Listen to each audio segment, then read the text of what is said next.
Now, at the moment with us, we have Mr. Wagh from the Bharatiya Janata Party. Wagh साहब नमस्कार। नमस्कार नमस्कार। राजीव बजाज बोल रहा हूँ नेशन नाउ से, आरकेबी शो से। मेरे साथ एडवोकेट प्रदीप नाम्बिया जी भी हैं। बहुत बहुत शुक्रिया आपका, आप हमारे साथ जुड़े। What a lovely frame! Can you see that frame? It's so beautiful. It looks like an Akira Kurosawa film. Really nice, very nice. Sir आपको तो बॉलीवुड में होना चाहिए, इतना बढ़िया फ्रेम बनाया आपको। मैंने बॉलीवुड कहा सर, अभी पॉलिटिशियन में अच्छा हूँ। अच्छा वाघ साहब, विनोद वाघ साहब, आप ये बताएं कि हाल ही में सी वोटर का सर्वे आया है। उन्होंने तो ये कह दिया साहब के क्या है वो, कांग्रेस प्लस एनसीपी प्लस शिवसेना तो 1 + 1 + 1 = 3, तो उनकी सीटें बहुत ज्यादा आ जाएंगी, बीजेपी पीछे रह जाएगी। मतलब भाई मुझे पत्रकारिता में इतने साल हो गए, 4 डेकेड हो गए मुझे, 40 years इन जर्नलिज्म। मैंने तो कभी आज तक नहीं देखा कि दो पार्टियां अगर मिल जाएं तो 1 + 1 हो जाता है। 1 + 1 2 नहीं होता साहब। वाघ साहब नहीं, ऐसा कुछ नहीं। कांग्रेस और एनसीपी और शिवसेना तो अभी बची ही नहीं। जो असली शिवसेना है वो तो अभी शिंदे साहब के साथ में है जी। जो बाला साहब की शिवसेना है वो तो शिंदे साहब के साथ में है जी। उद्धव ठाकरे के पास तो कुछ ही बचा नहीं। सिर्फ पिताजी के नाम के ऊपर जो कुछ सहानुभूति लेना चाहते हैं वो लेने की कोशिश वो कर रहे हैं, मगर अभी महाराष्ट्र में उनको कोई सहानुभूति वहां पर मिल नहीं रही है जी। इसलिए उनके पास कुछ बचा नहीं। और कांग्रेस का तो आप पूरे देश में हाल देख रहे हैं जी। राहुल गांधी जी ने भारत जोड़ो यात्रा की या कांग्रेस बचाओ यात्रा की, वो तो अभी मेरे समझ में नहीं, आपके भी समझ में शायद नहीं आ रहा होगा कि वो कौन सी यात्रा निकाली थी जी। जब से उन्होंने यात्रा स्टार्ट की तब से तो जो कुछ बची कुछ कांग्रेस थी वो भी खत्म होती जा रही है जी। इसलिए कांग्रेस का महाराष्ट्र में अभी एक सांसद है सिर्फ जी। अभी आने वाले 2024 में वो भी नहीं आएगा जी। और एनसीपी तो डूबती नहीं आए। इसलिए जो तीनों पार्टियां हैं उनके पास महाराष्ट्र में वोट बैंक नहीं है और वोट बैंक नहीं होने के कारण ऐसे 3 नहीं 10 भी पार्टियां एक साथ आई तो भी बीजेपी के ऊपर वो कोई असर नहीं डाल सकती वहां पर। लेकिन यहां पर एक और चीज जो नजरअंदाज करी है सी वोटर वालों ने, वो जो स्क्रीन के ऊपर आपको दिख रहे हैं, आपको भी दिख रहे होंगे, आदरणीय सामान्य प्रधानमंत्री नरेंद्र मोदी जी। भाई नरेंद्र मोदी जी का जो फैक्टर है उसके बिना आप सर्वे कैसे कर सकते हैं? सर्वेक्षण तो आपका मतलब वहीं फेल हो गया वाघ साहब। नहीं बराबर, मोदी जी के बिना तो देश में राजनीति का कोई सर्वे अभी तो कर ही नहीं सकता है जी। मोदी जी को छोड़ के देश में कोई राजनीति अभी कर ही नहीं सकता है जी। विपक्ष वाले को भी अभी वोट लेना है या कुछ करना है, राजनीति में टिके रहना है, बने रहना है, तो उनको मोदी जी का नाम लेना वहां पर जरूरी है जी। भारतीय जनता पार्टी तो बिल्कुल मोदी जी के करिश्मे के ऊपर ही चल रही है और जो डेवलपमेंट मोदी जी की सरकार कर रही है उनके ऊपर ही बीजेपी यहाँ पर काम कर रही है, उनके नाम से ही चल रही है। मगर जो विपक्ष वाली पार्टी है वो भी मोदी जी का नाम लिए बगैर वो पॉलिटिक्स में टिक नहीं सकती, बने नहीं रह सकती, इसलिए उनको तो रोज मोदी जी का नाम लेना पड़ता है। और सर्वे में मोदी जी को छोड़ के अगर सर्वे कोई लेता होगा करता होगा तो बिल्कुल राजनीति में उसको कोई स्वीकार नहीं कर सकता जी। अब बीएमसी के बारे में बताएं सर, क्योंकि बृहन मुंबई म्युनिसिपल कॉर्पोरेशन जो है वो असल में शिवसेना की यानी उद्धव सेना की रीढ़ की हड्डी है। उसकी वजह से आज की तारीख में शिवसेना का वर्चस्व बना हुआ है। यहां पर भारतीय जनता पार्टी की क्या प्लान है, क्या योजना है, किस प्रकार आप बीएमसी की चुनाव लड़ेंगे और किस प्रकार आप लोगों के पास जाएंगे, क्या लेकर के जाएंगे लोगों के पास? वाघ साहब। बीएमसी का तो विकास का मुद्दा जो है उसी बात को लेकर हम बीएमसी चुनाव के लिए सामने जाएंगे। और दूसरी बात, अभी तक जो उद्धव ठाकरे की शिवसेना के पास बीएमसी थी जी, उन्होंने जो भ्रष्टाचार का अड्डा उसको बना के रखा था। आपने देखा कि जो टेंडरिंग वहां पर होती थी, जो कॉन्ट्रैक्टर वहां पे थे, सबके तरफ से किस तरह से रिश्वत ली जाती थी, किस तरह से उसको भ्रष्टाचार का अड्डा बनाया था, ये सब खत्म करने के लिए मुंबई के लोग भी अभी चाहते हैं कि इसमें बदलाव आए और ये मुंबई बीएमसी अभी बीजेपी के हाथ में जाए। साथ में बीजेपी के साथ में यहाँ पर जो शिंदे साहब है उनकी जो बाला साहब की शिवसेना है वो भी साथ में होने के कारण वहां पर बीजेपी और बाला साहब की शिवसेना मिलकर वहां पर 150 के आगे वहां पर सीट अपनी लाएगी। 150 के ऊपर 150 के ऊपर बीजेपी और बाला साहब की शिवसेना मिलकर वहां पर सीट जीतेगी और इस बार मुंबई बीएमसी में पक्का बीजेपी अपनी सरकार वहां पर बनाएगी। प्रदीप जी। वाघ जी, डेवलपमेंट डेफिनेटली बीजेपी का प्लान है। मोदी जी आने के बाद पूरे डेवलपमेंट प्लान जिस प्रकार से अनलीश किए पूरे मुंबई में, एक जबरदस्त वातावरण बन गया है बीजेपी के लिए जहां डेवलपमेंट प्लान है। बट सबसे बड़ा मुद्दा है फ्री बीज जो आम आदमी पार्टी है। आम आदमी पार्टी को आप अंडर एस्टिमेट नहीं कर सकते। जो 200 यूनिट के बात है इलेक्ट्रिसिटी गरीब गोड गरीब को देने वाली बात है, जो 65% ऑफ मुंबई स्लम्स में रह रहे हैं और इनको बहुत बेनिफिशियल है। इनको दूसरी तरफ जिस प्रकार से अडानी के जो बिल का वसूलीकरण सब चल रहा है, ये बहुत बड़ा इंपैक्ट जो गोड गरीब सेक्शंस है हमारे मुंबई के, वो इफेक्ट हो रहा है। तो ये फ्री बीज है, जहां इलेक्ट्रिसिटी है, पानी है, ट्रांसपोर्टेशन है, मेडिकल मोहल्ला क्लिनिक्स है, इसको आप नजरअंदाज नहीं कर सकते। इसको बीजेपी को कॉम्बैट करना पड़ेगा, बिकॉज अंडर करंट वहां पर है गरीब बस्तियों में कि हमें अगर फोकट मिल रहा है तो क्या हम डेवलपमेंट के प्लान के साथ जाना चाहिए या केजरीवाल के डेवलपमेंट प्लस गरीब प्रो गरीब वाले प्लान में जाना। तो इसको कैसे कॉम्बैट करेंगे विरोध जी? नहीं, आप अगर देखें तो अभी गुजरात इलेक्शन में भी केजरीवाल ने यही फ्री बिजली का वहां पर लोगों को बताया था कि हम फ्री बिजली देंगे। लोग अभी केजरीवाल के रास्ते में नहीं आएंगे कि केजरीवाल क्या करते हैं, कैसे वो हाथ की चालाकी जो बोलते हैं वैसे वो बात की चालाकी वहां पर करते हैं। और लोग अभी समझ चुके हैं कि केजरीवाल देश को कुछ नहीं देने वाले जी। और ये फ्री का सिर्फ जो घोषणा वहां पर करते हैं, मगर असलियत में जो कुछ देते नहीं है। और देने की बात जब आई तब वो उनके ही जेब में से कुछ निकलने का और कुछ देने का, ऐसा जो उनका ढंग है अब लोगों सब समझ चुके हैं। इसलिए केजरीवाल का गुजरात इलेक्शन में आपने देखा कि केजरीवाल ने बहुत वहां पर दावा किया था कि मैं राजनीति छोड़ दूंगा, गुजरात में मेरी पार्टी जीतेगी, गुजरात में सरकार बनाएगी, गुजरात में आम आदमी पार्टी की सरकार बनेगी। वो बहुत दावे के साथ कह रहे थे, मगर आप सबने देखा, पूरे देश ने देखा कि उनकी हालत गुजरात में क्या हुई। इसलिए वोटर जो है अभी बहुत समझदार हुए हैं। लोगों को फ्री नहीं चाहिए, लोगों को डेवलपमेंट चाहिए, लोगों को देश की तरक्की चाहिए, देश में एकता चाहिए। और केजरीवाल के विचार इससे कभी मिलते जुलते नहीं है। केजरीवाल बस खुद के स्वार्थ के लिए देश को डुबाने के लिए निकले हैं और लोग ये नहीं चाहते। इसलिए केजरीवाल को महाराष्ट्र की जनता तो भी अभी स्वीकार नहीं करेगी। जैसे गुजरात के लोगों ने उनको नकारा, वैसी मुंबई की और महाराष्ट्र की जनता उनको पक्का दावे के साथ मैं कह रहा हूं उनको यहां पर नकारेगी। विनोद जी, अभी कुछ ही लास्ट हफ्ते से लगातार जिस प्रकार से आदित्य ठाकरे का अटैक बीजेपी पर चल रहा है, आदित्य ठाकरे का कहना है कि ये 400 किलोमीटर आप कैसे मुंबई का रोड बनाओगे, ये आपके ये पूरे कार्टेलाइजेशन है, कॉन्ट्रैक्टर्स कौन है, उसमें कोई ट्रांसपेरेंसी नहीं है। आपने जिसको दिया है एक सिंडिकेट वहां पर बना के रखा है और ये पूरे कॉर्नर कर रहे हैं। इतने बड़ा बजट बिना बीएमसी इन सेशन ये कैसे पास? तो आदित्य ठाकरे ने पिछले कुछ दिनों से लगातार बीजेपी और सीएम एकनाथ शिंदे पर जबरदस्त अटैक चालू कर दिया। Corruption, cartelisation, syndicate being formed, और उन्होंने कहा डावोस यात्रा में करोड़ों रुपया खर्चा हो गया, उसका क्या बेनिफिट होने वाला है। 2019 में भी हमने एमओयू साइन किया था, वही एमओयू को घूम फिर के। तो आदित्य ठाकरे जिस प्रकार से करप्शन, कार्टेलाइजेशन और अलग अलग आरोप लगा रहे, क्या इसका कोई इफेक्ट होगा बीएमसी चुनाव में? नहीं, सबसे बड़ी बात तो करप्शन की दुकान ही आदित्य ठाकरे और उद्धव ठाकरे थी। उन्होंने करप्शन की दुकान मुंबई में चलाई है। और सब दूसरी एक बात, आप जानते हैं कि पूरे देश में जैसे राहुल गांधी को पप्पू कहते हैं, वैसा एक छोटा पप्पू आदित्य ठाकरे को महाराष्ट्र की जनता कहती है। इसलिए उनके बात पे ज्यादा कोई यहाँ पर गौर नहीं करता, ध्यान नहीं देता। वो जो कुछ बोलते हैं उनको छोटा पप्पू बोलकर यहाँ पर सब लोग छोड़ देते हैं, उनके बात को कोई सीरियस नहीं लेता यहाँ पर।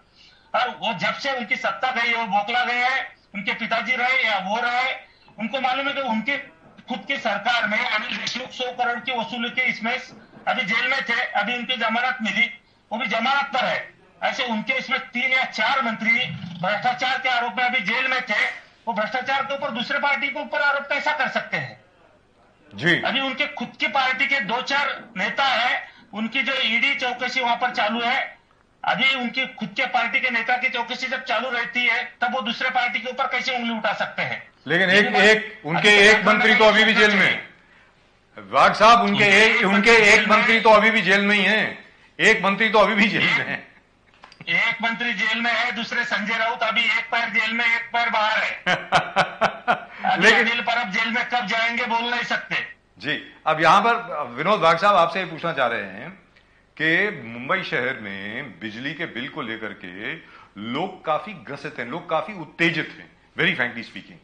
यहां पर भले ही आप मुफ्त में ना दें, भले ही आप कुछ ना करें, लेकिन एक लॉजिकल स्टेप आपको जरूर उठाना पड़ेगा कि जिस प्रकार साउथ मुंबई और नॉर्थ मुंबई, यानी जो महिम है, मिठी नदी जो है और महिम क्रीक जो है, that separates south Mumbai from north Mumbai, इन दोनों के बीच में जो रेट्स का फर्क है, बीईएसटी के रेट जो है वो बहुत कम है, नॉर्थ में अडानी के रेट जो है वो बहुत ज्यादा है। इनका एक रैशनलाइजेशन आपको करना पड़ेगा। आखिरकार नॉर्थ मुंबई सबर्ब्स के लोग पैसा ज्यादा क्यों दें? वाघ साहब। बराबर। मैंने अभी आपने जो बात कही बिल्कुल सही है जी, क्योंकि इस बात के ऊपर या चाहे जो जो बातें अभी लोगों के लिए करना चाहिए जी, उस सभी बातों के ऊपर महाराष्ट्र में देवेंद्र जी फडणवीस की सरकार और शिंदे साहब की सरकार उसके ऊपर काम कर रही है। आगे आने वाले दिनों में आपको ये सब बातें यहाँ पर दिखेगी, ये सब बातें बदली हुई दिखेगी। जी, जो जिस बात से लोगों को तकलीफ होती है, जो आम आदमी है, आम आदमी पार्टी के लोग नहीं बोल रहा मैं, जो आम आदमी है, आम आदमी को कोई तकलीफ नहीं होना चाहिए। इस बात के लिए यहाँ पर फडणवीस सरकार, शिंदे साहब की सरकार यहाँ पर अच्छी तरह से काम कर रही है। और अभी डीएमसी के लिए, मुंबई के लिए खास, उनके लिए एक खास प्लान वहां पर बना रही है कि जो लोगों को अभी तक जो तकलीफ वहां पर हुई है, खास करके मुंबई के लोगों को जो तकलीफ हुई है डेवलपमेंट के बारे में, चाहे बिजली के बारे में रहो या कौन सी भी बारे में, अभी जो तकलीफ उनको हुई है उससे बाहर निकालने के लिए वहां पर बीजेपी और शिंदे साहब की सरकार अच्छी तरह से प्लान बना रही है। आने वाले दिनों में आपको दिखेगा, जब वहां पर हमारी सरकार बनेगी तो लोग खुश होकर कहेंगे कि पिछली सरकार जो थी वो गलत थी और ये जो सरकार अभी काम करे वो अच्छी सरकार है, वो खुद लोग वहां पर कहेंगे। इस वक्त हमारे साथ है विनोद वाघ साहब, भारतीय जनता पार्टी के प्रवक्ता हैं। वाघ साहब, जो प्रदीप जी ने अभी सवाल पूछा सिर्फ बिजली को लेकर ही नहीं है। यहां पर जो दिल्ली मॉडल है उसकी तस्वीरें दिखाई जाती हैं हर जगह पर, हर स्लम में आम आदमी पार्टी के कार्यकर्ता जाते हैं, उनके जो जितने भी नेता हैं सब लोग वहां जाते हैं और वो बोलते हैं ये देखिए ये हमारे स्कूल हैं दिल्ली के, ये हमारे मोहल्ला क्लिनिक हैं दिल्ली के, ये हमारे अस्पताल हैं दिल्ली के, ये इस तरीके से हम लोगों ने महिलाओं को मुफ्त में सफर करने की फैसिलिटी दी है, हमने उपलब्ध कराई है सेवा, जहां पर महिलाओं को बस में टिकट खरीदने की जरूरत नहीं है। अब इन सब चीजों से ऐसा तो नहीं है कि हर एक कोई उसको रिजेक्ट कर देगा। बहुत लोग ऐसे हैं जो बिल्कुल आम आदमी के पार्टी के साथ हो जाएंगे। इस एजेंडा को आप किस प्रकार हराएंगे? क्योंकि ये सवाल आपसे पूछे जाएंगे जब बीएमसी चुनाव अपनी चरम सीमा पर होगा, आप लोग डोर टू डोर जाएंगे, लोगों से बात करेंगे, लोग आपसे ये सवाल जरूर पूछने वाले हैं। वाघ साहब। बिल्कुल, आपने अभी देखा कि जो मोदी जी अभी मुंबई आके गए हैं जी, जब मोदी जी आके गए उनके हाथ से मल्टी मॉडल कनेक्टिविटी जो काम है, मुंबई लोकल मेट्रो नेटवर्क का काम है, जो बुलेट ट्रेन का काम है, धारावी पुनर्विकास का वहां पर काम है, जो चाल जो बोलते हैं मुंबई की चाल, बहुत सी चाल के ऊपर मुंबई वहां पर बनी है, उसका डेवलपमेंट का जो काम है, इलेक्ट्रिकल मोबिलिटी का जो काम है, ऐसे बहुत सारे काम है जिसके ऊपर मोदी जी ने वहां पर अभी उनका उद्घाटन किया है, उनके हाथ से उस काम को गति दी है, स्टार्ट हुआ है। इसलिए आपने जो जो बातें कही जो मुंबई के लोगों के लिए जरूरतमंद है जी, हाँ, वो सब बात करने के लिए, वो काम करने के लिए अब और बीजेपी काम कर रही है। प्रदीप जी। सुप्रिया सुले जी, यही आपने जो अभी कहा बोले कि ये बीजेपी वाले हर चीज में मोदी लेके आते हैं। नरेंद्र मोदी प्रधानमंत्री है देश का, लोकसभा भी वो लड़ेंगे, जनरल असेंबली भी वो लड़ेंगे, अब बीएमसी चुनाव में भी मोदी मोदी कहते हैं लोग। बोले कि मोदी जी को सब जगह क्यों लेके आते हो आप अपने काम अपने बलबूते पे क्यों नहीं करते? जिस प्रकार से एक एक पार्टी के रिएक्शन है, तो क्या आपको लगता है कि ये एनसीपी, कांग्रेस, जिस प्रकार से अजित पवार ने जाके उद्धव ठाकरे जी से सीट शेयरिंग की बात किए थे कॉर्पोरेशन में, तो एक महागठबंधन यहां पर एमवीए का अगर बन सकता है, को can BJP overtake it along with Kejriwal, यानी और एक फोर्स है केजरीवाल भी है, तो इसमें गणित में आप कौन सा सिर्फ डेवलपमेंट प्लान से ही जीत पाओगे बीएमसी चुनाव? डेवलपमेंट प्लान तो बहुत जरूरी है, तो हर एक इलेक्शन में, चुनाव में जरूरी है। बिल्कुल, उससे तो पक्का कोई भी पार्टी उससे तो जीत सकती है। जो समझदार वोटर है वो तो उसके लिए ऊपर ही वोट को ऑफर करते हैं। करेक्ट। और रही दूसरी बात तो भ्रष्टाचार, जो मुंबई का इतना बड़ा बजट है मुंबई बीएमसी का, उसमें जो भ्रष्टाचार अभी तक हो रहा था, वो भ्रष्टाचार बंद करने के लिए जो बीजेपी वहां पर काम कर रही है, उसको लोग वहां पर मायने रख रहे हैं, और इसके वजह से बीजेपी के साथ में वहां पर लोग जुड़ रहे हैं। और रही बात सुप्रिया सुले जी ने जो कहा था, अभी जो पार्टी का नेता है, हमारी पार्टी है, हमारी पार्टी का नेता अगर मोदी जी है, उनके नाम के ऊपर वोट मिलते हैं तो मोदी जी पक्का हर इलेक्शन में आएंगे। उनके पार्टी का नेता अगर जिसको देख के कोई वोट नहीं देता तो उनको उस चुनाव में काय को उतारेंगे। अगर हमारे पार्टी का नेता जिसके ऊपर हमें विश्वास है, और मोदी जी मुंबई में ही नहीं, महाराष्ट्र में नहीं, पूरे देश में क्या पूरे दुनिया में मोदी जी को चाहने वाले लोग हैं। आप देखते हैं कि जब मोदी जी बाहर के देश में भी जाते हैं तो उनको वहां पर भीड़ जमी हुई रहती है मोदी जी को मिलने के लिए, उनके साथ फोटो खिंचवाने के लिए, उनसे हाथ मिलाने के लिए। तो ये मोदी जी का करिश्मा है। और जो हमारे पार्टी का नेता है मोदी जी, तो हम उनको इस्तेमाल पक्का करेंगे इलेक्शन में। दुरुस्त बात है। लेकिन विनोद वाघ साहब, एक आखिरी सवाल आपसे। ये तो चलो बीएमसी की बात हो गई, इसके ऊपर और भी बातें होंगी आगे चलते चलते, जब तक बीएमसी के इलेक्शन अनाउंस नहीं होते। एक आखिरी सवाल आपसे, वो ये है कि जिस प्रकार अलग अलग जगह पर नॉन बीजेपी स्टेट्स में, जहां जहां पर भारतीय जनता पार्टी की सरकार नहीं है, हर उस स्टेट में जितनी वहां पर बड़ी बड़ी यूनिवर्सिटीज हैं, वहां पर जो बीबीसी की डॉक्यूमेंट्री है नरेंद्र मोदी जी के ऊपर, वो जान करके दिखाई जा रही है। इस विषय में आपका क्या कहना है विनोद वाघ साहब?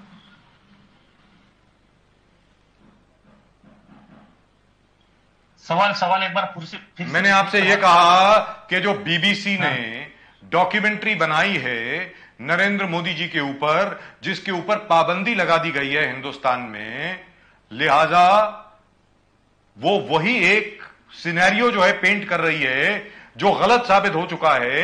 सुप्रीम कोर्ट से क्लीन चिट मिल चुकी है नरेंद्र मोदी जी को, उसके बावजूद जो नॉन बीजेपी स्टेट्स हैं, नॉन बीजेपी रूल्ड स्टेट्स हैं, जहां जहां बीजेपी की सरकार नहीं है, जिन राज्यों में, वहां पर अलग अलग यूनिवर्सिटीज में, कॉलेजेस में दिखाई जा रही है।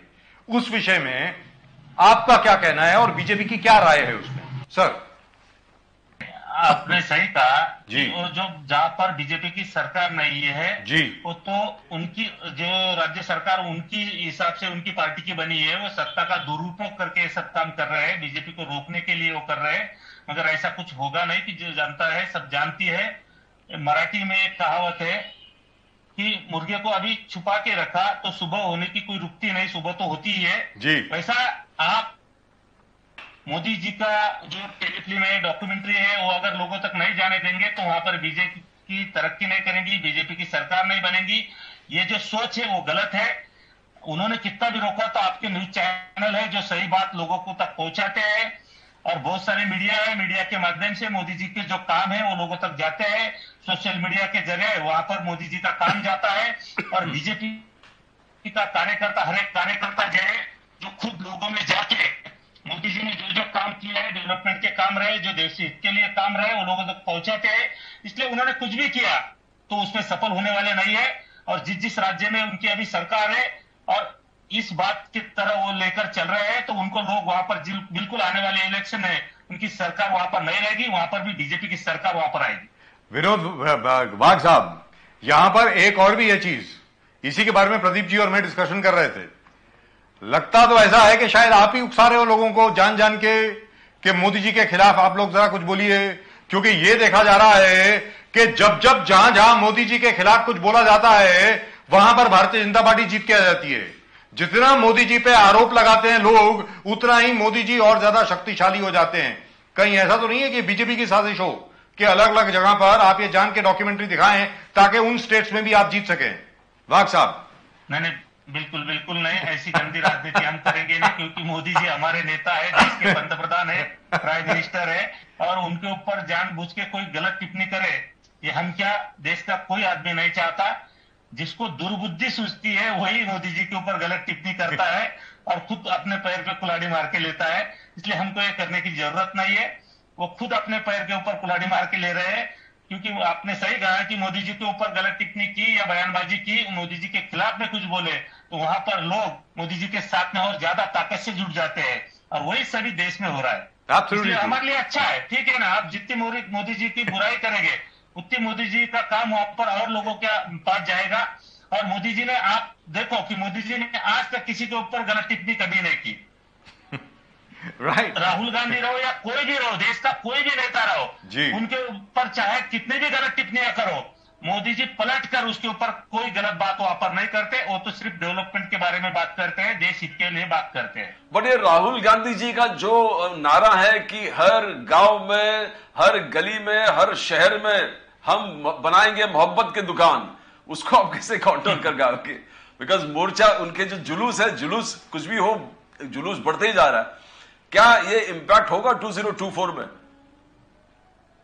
आपने देखा कि अभी उनके ऊपर बहुत से आरोप हुए कि पैसे दे के सेलिब्रिटी उन्होंने उस रैली में लाई है, ताकि सेलिब्रिटी आए तो उसके साथ पब्लिक या भीड़ जमा हो और लोग उनके साथ है, वो चित्र वहां पर निर्माण हो। मगर ऐसी कोई बात चलने वाली नहीं है। और वो जो मोहब्बत बनाने का काम कर रहे हो, देश में मोहब्बत बनाने के लिए काम कर रहे हैं, खुद की मोहब्बत, वो तो कुछ समझ में नहीं आ रहा है कि वो राहुल गांधी यात्रा किस बात के लिए निकल रहे हैं। आप जहां जहां राहुल गांधी गए वहां पर देखो, वहां पर उन जनता का कोई समर्थन नहीं मिला। सिर्फ उनके लिए, खुद के लिए शायद वो जा रहे होंगे, तो वो मुझे कुछ पता नहीं। और जहां पर नहीं गए वहां कांग्रेस जीत गई, मतलब हिमाचल प्रदेश में नहीं गए इसलिए कांग्रेस जीत गई। वहां पर जहां पर गए वहां पर भी कांग्रेस हार गई। जी, जहां पर गए वहां हार गई, जहां नहीं गए वहां जीत गई। लेकिन जहां नहीं गए वहां तो जीत गए, मगर जहां पर गए वहां पर भी हार गए। जी, दुरुस्त बात है।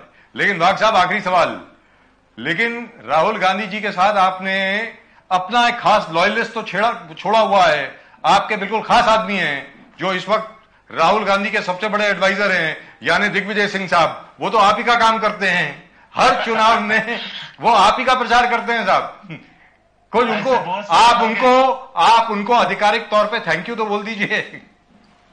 बिल्कुल बिल्कुल, वो तो खुद राहुल गांधी जी को मैं थैंक यू कहूंगा, वो भी तो हमारा ही काम करते हैं।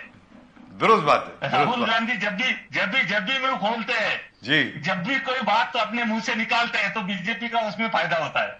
हम तो चाहते हैं कि राहुल गांधी ऐसे ही बोलते रहे, राहुल गांधी हर राज्य में, हर गांव में जाते रहे, क्योंकि जहां जहां राहुल गांधी गए वहां पर बीजेपी अच्छी तरह से वहां पर उभर के आई है। इसलिए राहुल गांधी, तो मैं बोलता कि देश का ऐसा कोई गांव ना हो जहां पर राहुल गांधी गए नहीं हो, वो तो हर गांव में जाना चाहिए।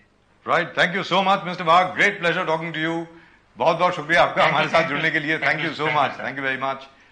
वंदे मातरम। Thank you very much. वंदे मातरम। वंदे मातरम। जय हिंद। राइट, जय हिंद।